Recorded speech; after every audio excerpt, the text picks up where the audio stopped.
थिएन, अब बनाइयो।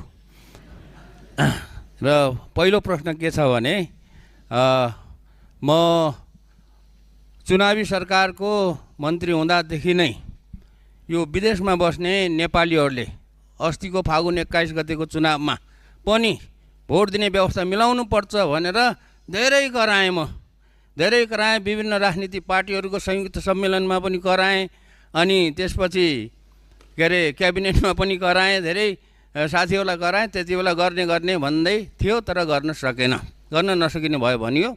अब अस्तिको चुनावमा त्यो भोट दिने व्यवस्था गर्न नसके पनि अब आउने 82मा 84मा स्थानीय सरकारको प्रदेश सरकारको चुनाव हुँदैछ।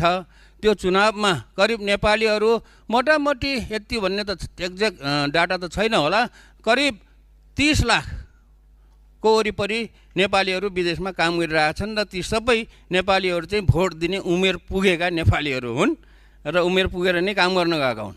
त्यसैले ती नेपालीहरूलाई यो अब आउने चुनावमा भोट दिने व्यवस्था के गरिँदैछ यो चाहिँ छिटै हुनु पर्यो, किनभने 84 त आइहाल्छ, 83 लगाइसक्यो, 84 भनेको अर्को वर्ष हो। यो चाहिँ कति छिटो काम भइरहेछ, के भइरहेछ त्यो जान्न चाहन्छु। र अर्को कुरा त मेरो